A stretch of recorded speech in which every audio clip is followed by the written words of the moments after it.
Senhores, geralmente quando eu vou gravar um vídeo, eu escrevo um roteiro para ter tempo de pensar, pesquiso antes sobre o que vou escrever e falar, e então ou leio esse roteiro ou sigo um planejamento prévio. No caso de hoje, não. A notícia está aí na tela. Justiça solta homem preso com 224 quilos de cocaína avaliada em 7 milhões em São Paulo. Entendam, senhores, 224 quilos de cocaína é muita coisa. Quem é a favor da liberação, quem é contra a liberação das drogas, não é esse o tema. A questão é, existe uma legislação vigente que diz que produzir, comercializar drogas ilícitas, proibidas, é crime, por isso que é proibido. E um indivíduo foi preso com essa quantidade absurda de cocaína e solto na audiência de custódia. Lógico e evidente que se ele tivesse feito uma baderna em prédio público ou tivesse escrito na estátua do judiciário a frase dita pelo ministro Barroso e que é muito usada pelos marginais aqui do estado do Rio de Janeiro, da cidade do Rio de Janeiro, a famosa frase "perdeu o mané", que escreveu a senhora Débora com batom.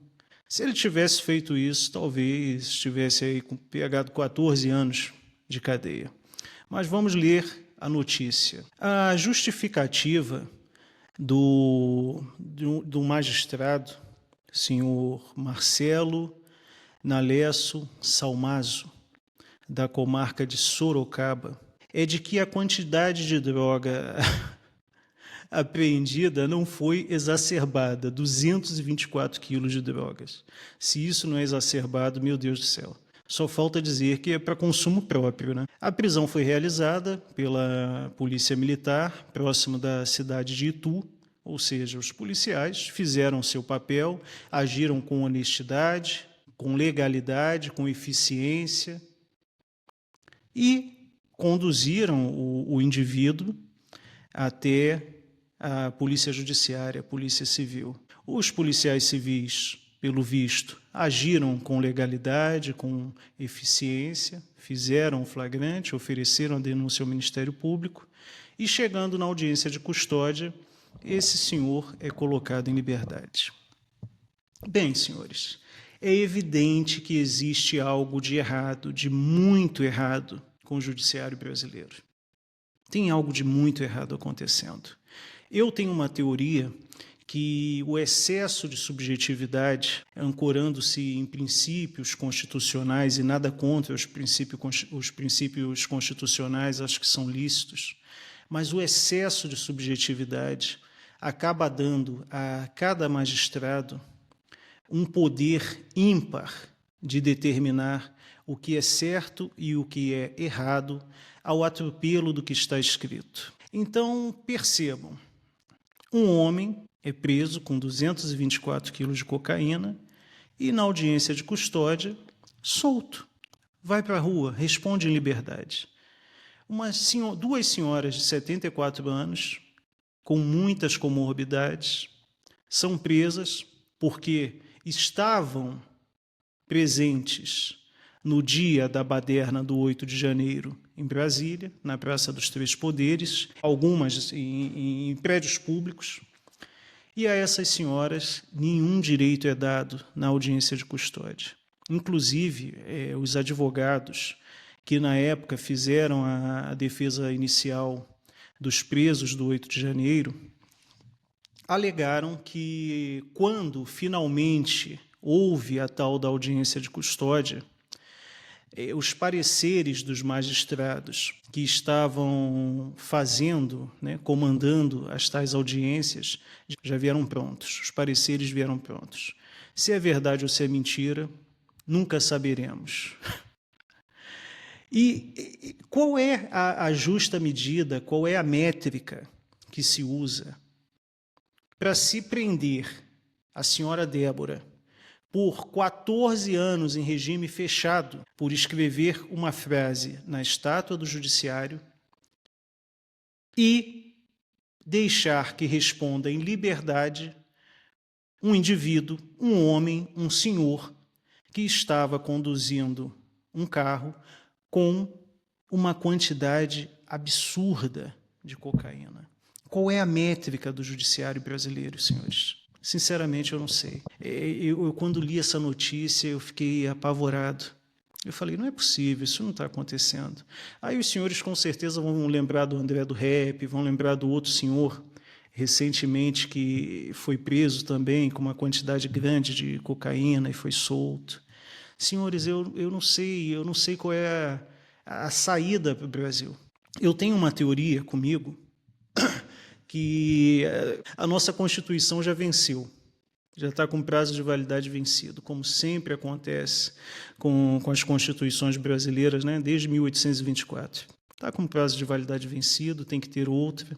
E eu sou favorável a uma minarquia, afinal de contas, aqui neste canal, defende-se o liberalismo austríaco como o melhor modelo de se ter uma sociedade, de se regular uma sociedade. E outra coisa que eu tenho batido muito na tecla é o fim da estabilidade de todo e qualquer servidor público. Alguns vêm aqui no canal e nos comentários e alegam para mim que a estabilidade do servidor público é uma garantia para que, quando um servidor público observe outro servidor público cometendo um ato imoral, ilícito, para que ele possa agir sem medo de represálias. Senhores, a minha percepção, ancorando-me nas notícias que eu vejo diariamente nas mídias, é de que a estabilidade é mais uma égide quando o servidor público é flagrado cometendo um ato ilícito do que realmente uma ferramenta em prol da população. Infelizmente, esta é a minha percepção. Não só ancorando-me nas notícias que leio, como também na minha vivência pessoal. Eu nem costumo trazer casos pessoais, de experiências pessoais aqui para o canal, mas eu posso garantir aos senhores que tenho alguns, infelizmente. E nesses casos que tem, eu segui todos os procedimentos protocolares que o Estado brasileiro diz que eu devo seguir quando algum servidor público age de maneira indevida, ou que ao menos eu considere ser de maneira indevida, e nenhum resultado eu tive. Não se julga o mérito da coisa. Percebe-se que há uma tentativa o tempo todo de jogar a coisa para escanteio. Os senhores perguntam, o que é isso? A resposta óbvia, é um copo? Não. O que é isso? Não, a cadeira é amarela. Não, mas você não está perguntando da cadeira, você está perguntando o que é isso, e a resposta direta seria, é um copo. Então é sempre uma enrolação, é sempre uma miríade de leis que ligam uma coisa a outra e a outra e a outra, e no fim das contas nada vale, nada acontece, e sempre a população se ferrando, sempre a população sendo tributada exaustivamente. E para os meus amigos de direita, o meu grande sonho para os senhores é que comecem a ler a literatura conservadora e liberal. Se os senhores pegarem diversos vídeos aqui deste canal, eu já citei muitos nomes de livros, cito nome, cito página. Só não faço mais porque a edição desses vídeos simples que eu posto no canal sou eu que faço. E além de ser limitado tecnologicamente, também sou limitado em tempo e em recursos. Então, não fica uma coisa do jeito que eu gostaria que ficasse, mas já é um caminho para que os senhores possam trilhar a sua busca pessoal por entender o pensamento conservador e liberal. No caso aqui deste canal, o liberalismo austríaco, de Mises, Hayek, Kalmenger, Israel Kirzner, para que possam entender Qual é o nosso núcleo duro, a heurística negativa que nós temos que nos apegar, para que não venhamos a cair no canto da sereia de políticos ou de indivíduos que busquem atrair para si um público com um discurso fácil, com muito apelo à emoção e pouco à razão. Senhores, aqui eu não vendo ilusão para quem vem neste pequeno canal assistir as bobeiras de um doido careca de óculos, que sou eu, falando, eu não vendo ilusões. E uma ilusão que eu tenho visto muito na direita recentemente, e já falei sobre isto no último vídeo, é que o ministro senhor Alexandre de Moraes está fraco, que o STF está enfraquecido, que o governo Lula está enfraquecido. Senhores, estão enfraquecidos coisa nenhuma. Não estão enfraquecidos. Continuam com o poder de meter a mão nas nossas carteiras, a hora que bem entenderem, e fazem isso com uma eficiência absurda, e uma miríade de servidores públicos da área de segurança, que muitos da direita passaram 4 anos idolatrando, são os garantidores do cumprimento de suas ordens imorais e algumas até ilegais. Então, aonde que esse poder está caindo? Aí alguns falam, mas o governo Trump está impondo sanções ao Brasil e ou o país expulsa o ministro senhor Alexandre de Moraes daquela cadeira no STF, ou o país vai para a bancarrota, vai ser uma desordem generalizada. Senhores, a desordem generalizada já ocorre, a criminalidade domina quase tudo nesse país, quase tudo. Os poucos servidores públicos, seja da área de segurança, seja de outros setores, que buscam agir de maneira correta, que ainda tem um ideal em seus corações, em suas mentes, são suplantados pelos que fazem a coisa errada. Depois os senhores procurem pesquisar princípio de Pareto e os senhores vão entender. 80-20, princípio de Pareto 80-20. Deem uma pesquisada que os senhores vão entender o que eu estou falando. Então não existe esse enfraquecimento. O Senado, que eu critiquei aqui neste canal, fez a sua parte. Juntaram-se lá 41 senadores, assinaram a lista para colocar em votação o impedimento do ministro senhor Alexandre de Moraes. E o senhor Davi Alcolumbre, presidente do Senado Federal, disse que nem com a assinatura de todos os senadores ele colocará em pauta o impedimento do ministro. Os ministros do STF, os demais, os senhores acham que irão se reunir para agir legalmente de alguma maneira e retirar o ministro senhor Alexandre de Moraes daquela cadeira? Não. Então, senhores, a direita brasileira ainda tem muito o que aprender, muito o que lutar.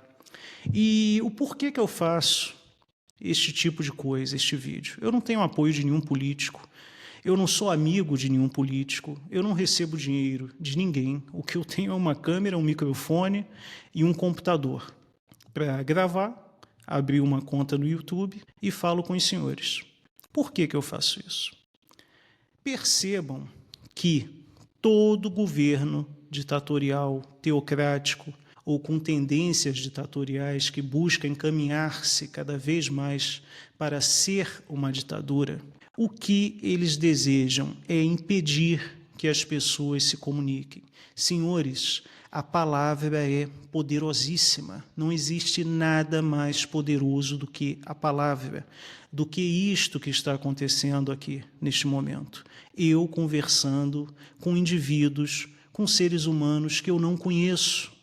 E os senhores vêm aqui no comentário, uns me xingam, outros elogiam, outros fazem pergunta, outros comentam alguma coisa, mas existe uma interação. E é isso que o Estado que é totalitário ou que busca ser totalitário quer impedir, que as pessoas se comuniquem, que as pessoas tenham a capacidade de refletir. Quando eu comecei a fazer esses vídeos aqui para o YouTube, eu não sou um indivíduo que tem o hábito de gritar, de falar alto, de xingar muito. Falo uns palavrõezinhos, mas não muito. E eu percebi uma crescente de vídeos no YouTube com uma música de fundo que te leva para algum tipo de emoção, com muita gritaria, bradando-se palavras de ordem, frases de ordem. E eu percebo que quando se apela muito para a emoção, a razão fica em segundo plano. A razão fica esquecida ali no cantinho porque as emoções tomam conta da nossa mente. Então, o meu propósito sempre foi fazer vídeos falando de maneira pausada, porque eu sei que muitos assistem os vídeos colocando na velocidade 1,5 e 2. Então, se eu fosse falar mais rápido, o que já não é o meu perfil, quando o vídeo estivesse acelerado, os indivíduos, as pessoas que estão me assistindo, iam perder o conteúdo, que é isso que realmente importa. A edição não quer dizer nada, isso tudo é bobeira. O que realmente importa é o que está sendo dito, se existe coerência ou não, se existe fundo de verdade, de convergência com a realidade objetiva. Então, este foi o motivo de eu criar este canal. Poder me comunicar com indivíduos, com seres humanos, com pessoas que normalmente eu não me comunicaria. Eu tenho gente que me assiste dos Estados Unidos, da Inglaterra, Japão, Espanha, Portugal, tem muita gente. E dentro do território brasileiro tem gente de tudo quanto é estado que os senhores possam imaginar. Todos os estados. Como que eu, um indivíduo que não tem onde cair vivo, porque morto se cai em qualquer lugar, sem dinheiro, ia viajar para todos esses cantos, conseguir reunir um número de indivíduos, de pessoas, e falar, expor minhas ideias para eles? Seria muito difícil. Então eu decidi, a meu ver, fazer um bom uso desta tecnologia, que é a internet, o YouTube, e entrar em contato com indivíduos, colocar o meu rosto aqui, me expor.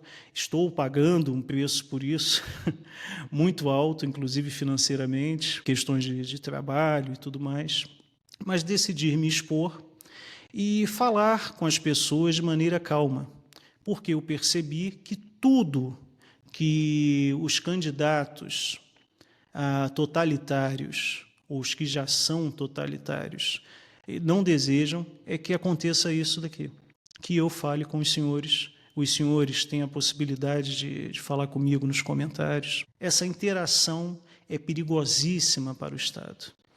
E voltando ao caso da matéria, eu vejo muita gente criticando a audiência de custódia. Eu, particularmente, sou favorável. Por quê? Como eu vou explicar isso para os senhores? Pode acontecer, e acontece muito, e já aconteceu muito, de uma prisão ser arbitrária. Como o judiciário brasileiro é lento, como a máquina pública é lenta, o Estado é um paquiderme, guloso, devagarzinho, anda com muita lentidão. Até o indivíduo chegar na frente de um juiz, ele já passou lá meses na cadeia. Então, eu sou favorável a que se tenha, assim, uma audiência de custódia para evitar excessos do Estado. Porém, a audiência de custódia é uma ferramenta. E essa ferramenta, nas mãos da esquerda, torna-se perigosíssima, porque pode acontecer, em algum cenário, de ela favorecer coisas espúrias. Então, o problema, senhores, não é a ferramenta, o problema é o uso que se faz dela. Podemos traçar um paralelo disso que eu estou dizendo em relação às armas. A arma, ela é uma ferramenta que dá a um indivíduo poder. Que tipo de poder? O poder de obrigar outro indivíduo a fazer aquilo que voluntariamente ele não faria. Então, nós podemos ter o seguinte cenário: 3 indivíduos no local, um desarmado e 2 armados. O indivíduo 1 que está armado decide assaltar o indivíduo que está desarmado. E o indivíduo 2, que está armado, decide impedir que este assalto ocorra. Logo, nós temos dois indivíduos portando uma ferramenta de nome arma, porém, um fazendo um bom uso dela e o outro fazendo um mau uso. Por haver um indivíduo que faz o mau uso, eu não tenho o direito de proibir que todos os demais indivíduos da sociedade tenham em mãos uma ferramenta para que possam defender-se de atitudes, de ações maléficas, oriundas de indivíduos mal intencionados. Os senhores me compreenderam? É a mesma coisa que eu digo sobre a audiência de custódia. Não tenho nada contra a audiência de custódia e acho válida. Porém, a questão é o uso que se está fazendo de tal ferramenta. Senhores, o judiciário começa a ter uma proeminência, um destaque na sociedade brasileira recente com a Constituição de 1988, quando passam a valer, a prevalecer os princípios constitucionais. Eu já disse isso em outros vídeos aqui, mas vou repetir. Nós temos as leis, que são escritas em papéis por homens, e ficar dependente só das leis é algo perigosíssimo. Se os senhores quiserem entender melhor, vejam a Segunda Guerra Mundial e o que aconteceu na Alemanha. Só leis, perigosíssimo. Então, nós temos de ter princípios que garantam direitos aos seres humanos e que estão acima das leis. Ou seja, as leis não podem ferir certos princípios da dignidade humana, que é o que está acontecendo agora com os presos do 8 de janeiro. A dignidade humana deles está sendo aviltada. E teve um desses presos que teve a sua dignidade humana aviltada de uma forma irreversível, que foi o Clesão. Então, nós temos de ter, senhores, direitos humanos para proteger o cidadão dos excessos do Estado. Porém, como toda a ferramenta, os princípios que deram à magistratura brasileira uma relevância sem igual desde 1988 até os dias de hoje, podem ser utilizados os princípios de forma espúria. E isso depende muito da formação que os indivíduos estão tendo nas faculdades de direito. Aqui é que está o X da questão. E eu creio que não seja segredo para ninguém que as faculdades brasileiras estão aparelhadas pela esquerda há muito tempo. Como também existe um aparelhamento dentro do meio protestante, dentro do meio católico, dentro do meio espírita, nas religiões. Existe um aparelhamento. Então, certas ideias vão sendo entrincheiradas na mente dos indivíduos e, estando essa ideia entrincheirada na mente do futuro magistrado, ele vai julgar as causas que chegarem às suas mãos, fazendo uso dos princípios, ou seja, a capacidade, o direito que se dá ao magistrado de subjetivamente determinar o certo e o errado. São essas subjetividades que foram plantadas na semente dele que vão nortear suas decisões. E aí nós vemos um mau uso de certas ferramentas que, em teoria, seriam legítimas e deveriam ser utilizadas em prol da defesa dos direitos humanos, para impedir os excessos do Estado e para colocar-se reais criminosos na cadeia. E hoje eu vejo, como disse o senhor ministro Alexandre de Moraes, nós vivemos o século do judiciário.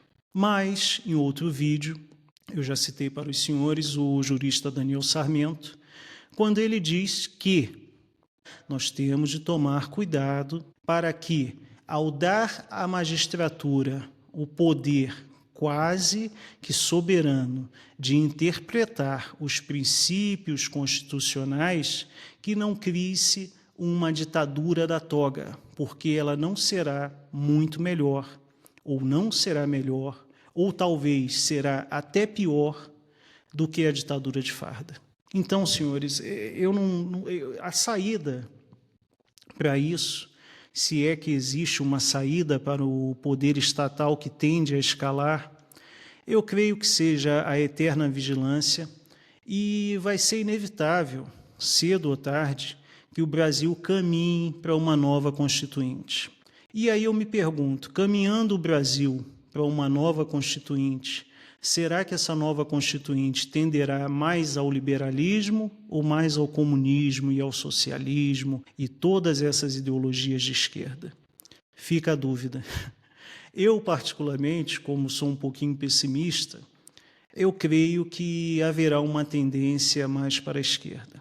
Na semana passada, teve uma sabatina no Senado Federal de uma determinada senhora que eu já mencionei em outro vídeo, indicada e aparentemente ex-advogada da senhora Gleisi Hoffmann, para trabalhar, para ser parte da Justiça Militar. Uma senhora sem nenhum histórico de envolvimento com o meio militar. A forma de se realizar concursos para a magistratura já foi modificada pelo governo Lula-PT.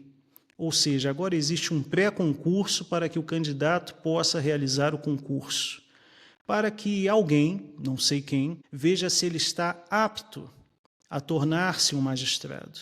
Senhores, a depender de quem estiver fazendo essa pré-avaliação, quais serão os critérios exigidos para que um advogado torne-se magistrado?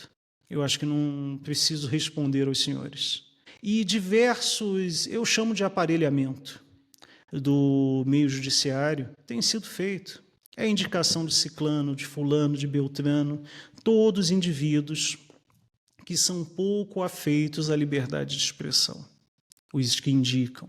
Da mesma maneira que quando olhamos para os tribunais de contas dos estados, você vê o governador indicando a esposa, o ex-governador que fala com não sei quem, que indica a esposa, toda hora, tem vídeo aqui no canal também abordando isso. Então, está tudo contaminado, senhores. É a criminalidade adentrando o meio político com uma força ímpar.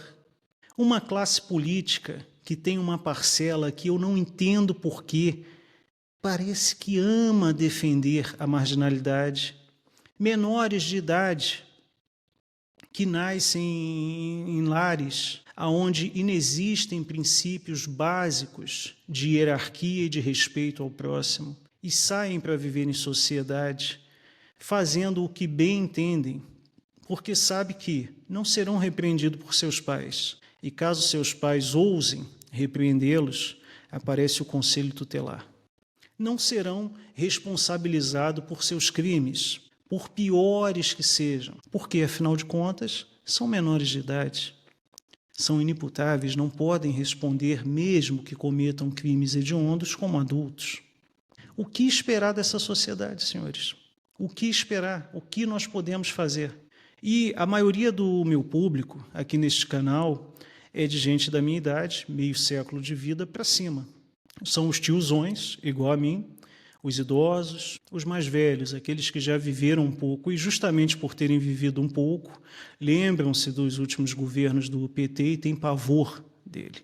A hora que nós batermos as botas, aonde vai ficar a memória dessa sociedade, senhores? Aonde vai estar a memória dessa sociedade? Das coisas que aconteceram? Aonde? Os valores? Isso me assusta demais e creio que assuste também os senhores. Então, voltando ao tema prima facie do vídeo, um homem preso com 224 kg de cocaína, avaliado em 7 milhões de reais, é solto na audiência de custódia. Duas idosas com mais de 70 anos, cheias de comorbidades, moradores de rua, o Clezão, que faleceu no cárcere sem direito a atendimento médico, a senhora Débora, que escreveu numa estátua da justiça a frase "perdeu o mané", estes não tiveram direito à audiência de custódia no tempo devido. Seus advogados de defesa alegaram que a audiência de custódia continha vícios jurídicos e estes foram condenados a 14, 12, 10 anos de prisão em regime fechado. Não traficaram, não mataram, não roubaram, não fizeram nada além de uma baderna. No caso da senhora Débora, era só obrigar ela a limpar a estátua, prestar algum serviço comunitário e tudo ok, a vida que seguia. Então, senhores, parafraseando novamente Edmund Burke, no livro Reflexões sobre a Revolução Francesa, quando nesta terra não temos a quem recorrer, resta recorrer aos céus, porque estamos vivendo em estado de natureza, onde o que vale é a lei do mais forte. Que Deus tenha piedade de nós, que o socorro venha dos céus, porque humanamente eu não acredito que muitas coisas aconteçam, que muitas mudanças ocorram. E vamos continuar fazendo isso daqui, nos comunicando, conversando. Caso os senhores queiram sugerir algum tema, escrevam aí nos comentários que eu vou ler, eu sempre leio e respondo a todo mundo, até os que me xingam, tá?